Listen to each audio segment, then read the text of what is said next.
जिन लोगों पर ED CBI कार्रवाई कर रही है, भ्रष्टाचार के जद में जो लोग फंसे हुए लोग हैं, ये लोग आज एक साथ बैठ करके अपने कैसे बचाव हो इस चिंता में एक साथ बैठ रहे हैं। सवाल उठता है कि ऐसे लोग यहाँ पर इकट्ठे हो रहे हैं जो लोग परिवारवाद की पार्टी चलाने वाले लोग हैं, ऐसे लोग इकट्ठा कर रहे हैं जो जेल में या बेल पर हैं। तो जेल और बेल वाले लोग जो हैं, जिन पर ईडी सीबीआई कार्रवाई कर रही है, आय से अधिक संपत्ति इन्होंने रखा है, और ये संपत्ति आई कहाँ से है? तो ये पब्लिक सेवक जन सेवक होने के कारण जनता की जो कमाई है उस पैसे को ये लूट करके भ्रष्टाचार के माध्यम से अपने घर में रखे हुए हैं, जिस पर कार्रवाई हो रही है। घर में जो भ्रष्टाचार का रुपया है, ये जेल और बेल वाले लोग, उस पैसे को कैसे बचाया जाए, मुख्य रूप से इस पर मुकम्मल चर्चा होगी उनके बीच। नीतीश कुमार जी विपक्षी एकता की बात कर रहे हैं, एक ऐसी पार्टी के व्यक्ति जो पार्टी लगातार घटते हुए क्रम में तेजी से नीचे की ओर आगे बढ़ रही है और जिनका अपना वजूद अपने ही राज्य में समाप्त हो गया है, ये तो अपना पॉलिटिकल इंगेजमेंट के लिए ये काम। नमस्कार, मैं प्रिया, आप देख रहे हैं द बिहार प्रोजेक्ट। मुख्यमंत्री नीतीश कुमार द्वारा शुरू किया गया विपक्षी एकजुटता को मुहिम अब कहीं ना कहीं 23 जून को एक बार फिर अब देखा जाएगा कि तमाम जो देश के विपक्षी दल हैं उनके नेता एक जगह इकट्ठे होंगे और मीटिंग करेंगे। और इसको लेकर के मुख्यमंत्री नीतीश कुमार ने राजकीय अतिथिशाला को तैयार करने का आदेश दे दिया है और इसके अलावा पटना के बड़े बड़े होटलों में भी नेताओं के ठहरने की व्यवस्था की जा रही है। हमारे साथ इस मुद्दे पर बातचीत करने के लिए बीजेपी प्रवक्ता हैं अखिलेश सिंह जी। मुख्यमंत्री नीतीश कुमार एक तरह से काफ़ी ज़्यादा दिख रहे हैं कि सीरियस दिख रहे हैं इस चीज़ को लेकर के कि वो विपक्षी दलों की जो एकजुटता का मुहिम छेड़े हैं उसको कारगर करें। क्या लगता है आपको, कहाँ तक 23 जून को ये देखने को मिलेगा?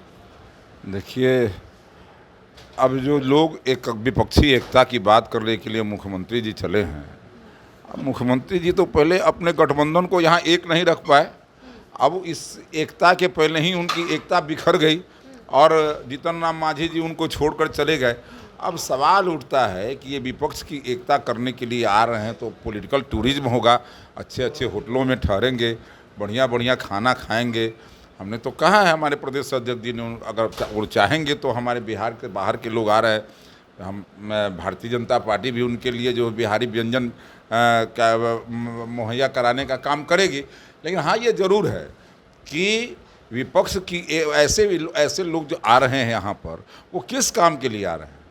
सवाल उठता है कि ऐसे लोग यहाँ पर इकट्ठे हो रहे हैं जो लोग परिवारवाद की पार्टी चलाने वाले लोग हैं, ऐसे लोग इकट्ठा कर रहे हैं जो जेल में या बेल पर हैं। तो जेल और बेल वाले लोग जो हैं, जिन पर ईडी सीबीआई कार्रवाई कर रही है, आय से अधिक संपत्ति इन्होंने रखा है, और ये संपत्ति आई कहाँ से है? तो ये पब्लिक सेवक जन सेवक होने के कारण जनता की जो कमाई है उस पैसे को ये लूट करके भ्रष्टाचार के माध्यम से अपने घर में रखे हुए हैं, जिस पर कार्रवाई हो रही है। अब कार्रवाई हो रही है तो कुछ चला गया, कुछ बाकी है, तो बाकी है तो उसको कैसे बचाया जाए? घर में जो भ्रष्टाचार का रुपया है, ये जेल और बेल वाले लोग, उस पैसे को कैसे बचाया जाए, मुख्य रूप से इस पर मुकम्मल चर्चा होगी उनके बीच। लेकिन जहाँ तक सवाल उठता है एकता का, तो ये एकता कहाँ से है? बंगाल में ममता बनर्जी जी और कांग्रेस आमने सामने हैं, लोगों एक दूसरे पर लगातार तीर छोड़ रहे हैं।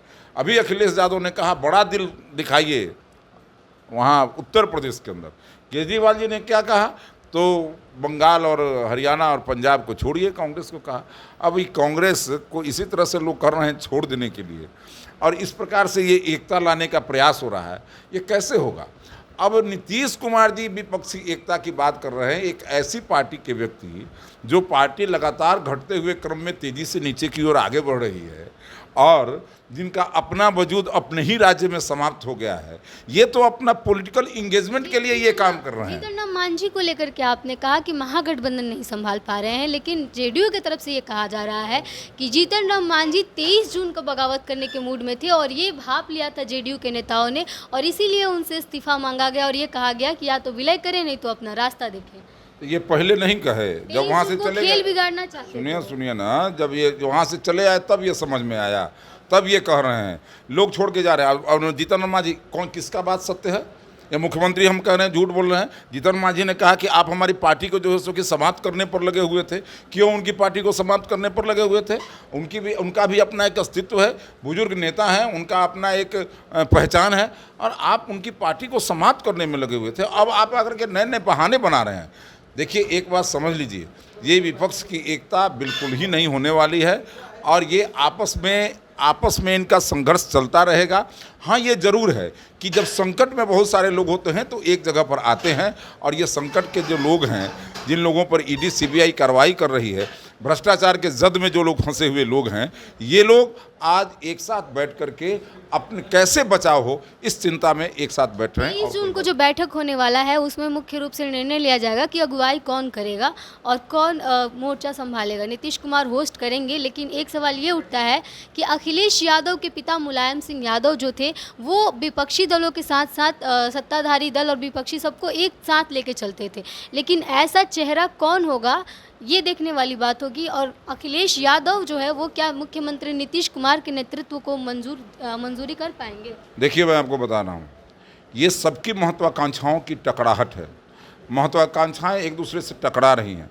अब आप बताइए कि एक तरफ अखिलेश यादव की बात आप कर रही हैं, लेकिन दूसरी तरफ तो बिहार के अंदर कांग्रेस के लोगों ने कह दिया कि प्रधानमंत्री राहुल गांधी को प्रधानमंत्री की बधाई दे दी लोगों ने, बिहार उत्तर प्रदेश के लोगों ने। और दूसरी तरफ अखिलेश यादव से लेकर के और ऐसे कई नेता हैं जो दिल के अंदर अपने, क्यों नहीं होगा, उत्तर प्रदेश जैसे एक बड़े राज्य में वो फुल फ्लेजेड अपनी सरकार चला चुके हैं। अब उनको किसकी ज़रूरत है, और ये जो है सो कि ऐसे नेता को कैसे स्वीकार करेंगे।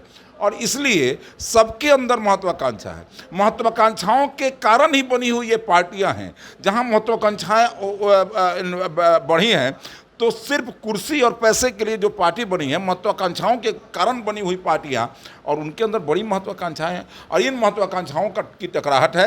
और ये महत्वाकांक्षाओं की टकराहट वाले लोग देश के लिए नहीं सोच रहे हैं, जनता के लिए नहीं सोच रहे हैं। उनका कल्याण उनका लक्ष्य नहीं है। उनका लक्ष्य है मेरे परिवार का कैसे कल्याण होगा। और ये लोग क्या मोदी जी से मुकाबला करेंगे?